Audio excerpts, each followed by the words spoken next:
UP के CM योगी का model माना जाने वाला और पूरे देश में चर्चित और परेशानी का सबब बने बुलडोजर एक्शन पर सुप्रीम कोर्ट ने अपना रुख साफ कर दिया है। बुलडोजर एक्शन पर सुप्रीम कोर्ट में सुनवाई के बाद आज फैसले की घड़ी थी। सुप्रीम कोर्ट इस पर अपना फैसला सुना रही है।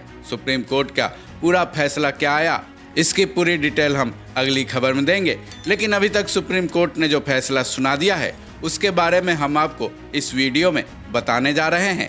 सुप्रीम कोर्ट में बुलडोजर एक्शन वाले इस केस में 2 जजों की बेंच फैसला सुना रही है। इस बेंच में जस्टिस BR गवई और जस्टिस KV विश्वनाथ हैं। इन दोनों जजों की बेंच ने अब तक के सुनाए फैसले में ये साफ कर दिया है कि केवल आरोपों के आधार पर आप किसी का भी घर गिरा नहीं सकते। सुप्रीम कोर्ट की बेंच ने यह भी साफ कर दिया है कि घर हर किसी की उम्मीद होती है, हर किसी का सपना होता है, उसका आश्रय होता है। कोई भी ये चाहता है कि उसका आश्रय कभी न छिने। इसके साथ ही जस्टिस BR गवई ने अपना फैसला सुनाते हुए आगे कहा कि अब हमारे सामने सवाल यह है कि क्या कार्यपालिका किसी ऐसे व्यक्ति का घर छीन सकती है जिस पर अपराध का आरोप हो। सुप्रीम कोर्ट ने बुलडोजर एक्शन पर अपना फैसला सुनाते हुए ये भी कहा कि कानून का शासन डेमोक्रेसी का मूल आधार है और ये मामला आपराधिक न्याय प्रणाली में बिना पक्षपात वाले मामले से संबंधित है, जो कि ये पुख्ता करता है कि लॉ प्रोसेस को आरोपी के अपराध के बारे में पहले से कुछ भी तय नहीं कर लेना चाहिए।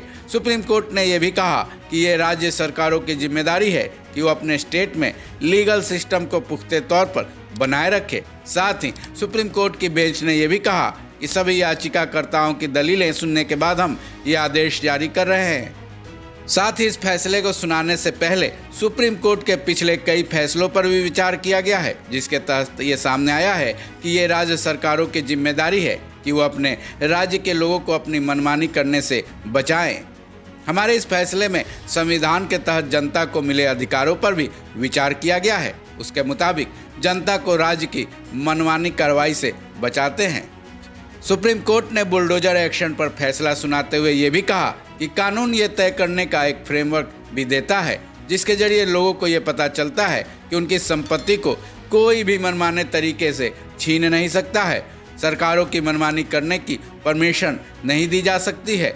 हाँ, इसके तहत ये भी रूल है कि जब कोई भी कानून तोड़ता है तो कोर्ट की व्यवस्था राज्यों को लॉ एंड ऑर्डर बनाए रखने और उनको गैर कानूनी कार्रवाई से बचाने के लिए कहता है। सुप्रीम कोर्ट ने यह भी कहा कि अगर इसका पालन नहीं किया गया तो लोगों का भरोसा खत्म हो सकता है, इससे अराजकता को बढ़ावा मिल सकता है। ऐसे में राज्यों की ताकत का मनमाने इस्तेमाल पर लगाम लगानी जरूरी है ताकि लोगों को मालूम चल सके कि उनकी संपत्ति राज्य सरकारें उनसे मनमाने तरीके से नहीं छीन सकती हैं। इस खबर में बस इतना ही।